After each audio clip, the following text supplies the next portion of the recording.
আমি ছাত্র দলকে চ্যালেঞ্জ করে বলতে পারি, আমি এই ঢাকা বিশ্ববিদ্যালয়ে শিক্ষার্থীদের জন্য যতগুলো অধিকার আদায়ের আন্দোলন করেছি, অন্যায়ের প্রতিবাদ করে আন্দোলন করেছি, ছাত্র দল এত বড় সংগঠন হয়ে তারা সেটা করতে পারে নাই। যখন ছাত্র দলের ডাকসু বানচালের ষড়যন্ত্র আমি পাবলিকের কাছে ফাঁস করে দিলাম, শিক্ষার্থীদের কাছে ফাঁস করে দিলাম, তখন তারা আমার পিছনে লাগলো।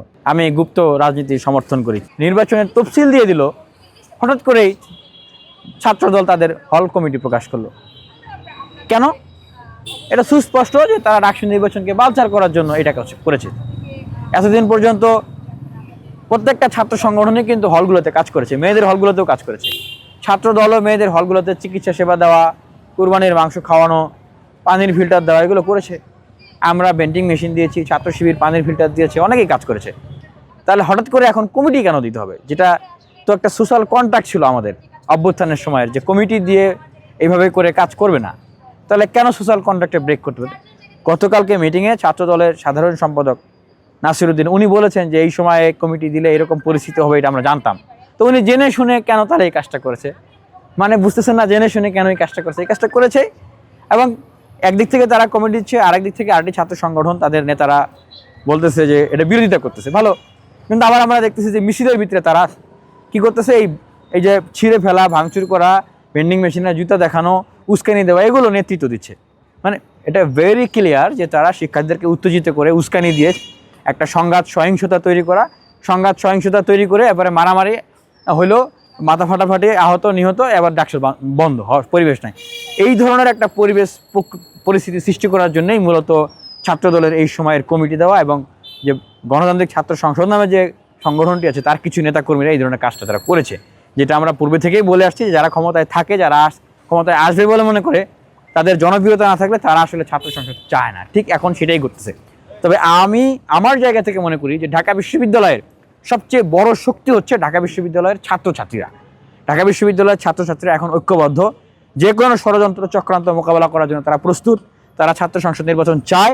ঢাকা বিশ্ববিদ্যালয়ের ভবিষ্যৎ রূপরেখা কী হবে, বিশ্ববিদ্যালয় কীভাবে চলবে, ছাত্র রাজনীতি কীভাবে ফাংশন করবে, বিশ্ববিদ্যালয়ের শিক্ষার্থীরা কীভাবে সামনের দিনে বিশ্ববিদ্যালয়কে এগিয়ে নিয়ে যাবে, এইটার সিদ্ধান্ত হবে ডাকসুর ভিতর দিয়ে। সুতরাং আমি সব ছাত্রছাত্রী ভাই বোনদের প্রতি আহ্বান জানাবো, আপনারা চোখ কান খোলা রাখবেন, কারো উস্কানিতে পা দিয়ে কোনো সহিংস ঘটনায় যাবেন না।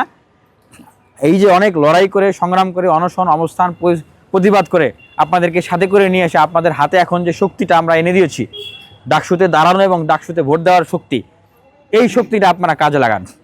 আপনারা ব্যালটে ভোট দিয়ে সেটা কাজে লাগান, আপনারা প্রার্থী হয়ে আপনারা জিতে এসে সেটাকে কাজে লাগান।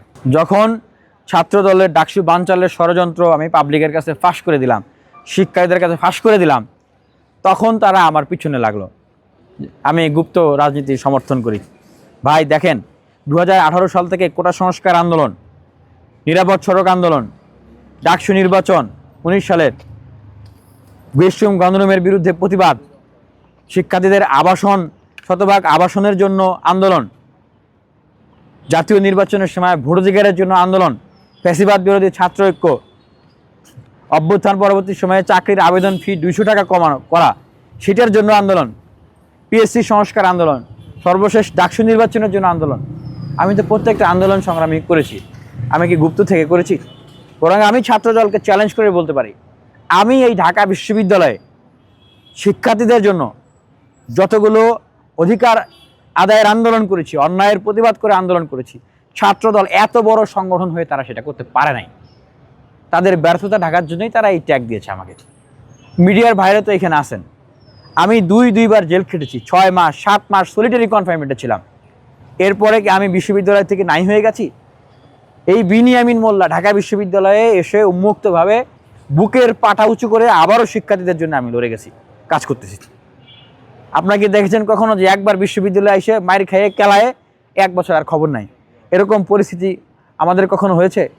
আমরা মার খেয়েছি এই টিএসসিতে, গণস্বাস্থ্যনগর হাসপাতালে চিকিৎসা নিয়ে এসে আবার সরাসরি ঢাকা বিশ্ববিদ্যালয় মেডিকেল থেকে সরাসরি এই ক্যাম্পাসে এসে আমরা প্রতিবাদ করেছি, ফুলপরির নির্যাতনের প্রতিবাদ করেছি, প্রক্টর স্যারের সাথে গিয়ে বিচার দিয়েছি, অভিযোগ জানিয়েছি, প্রতিবাদ করেছি। আমরা হলাম সেই অপ্রতিরোধ্য আপোষহীন সেই তরুণরা, যারা 18 সালের কোটা সংস্কার আন্দোলন থেকে এই 24 সালের গণ অভ্যুত্থান পর্যন্ত যে প্রেক্ষাপট, সেই প্রেক্ষাপট রচনা করি, এই দেশের তরুণদেরকে আপসহীন হতে অনুপ্রেরণা জুগিয়েছি। ওয়ালটন এখন দেশের সীমানা পেরিয়ে পৌঁছে গিয়েছে 50টিরও বেশি দেশে। ওয়ালটন, ঘরে ঘরে বিশ্বজুড়ে।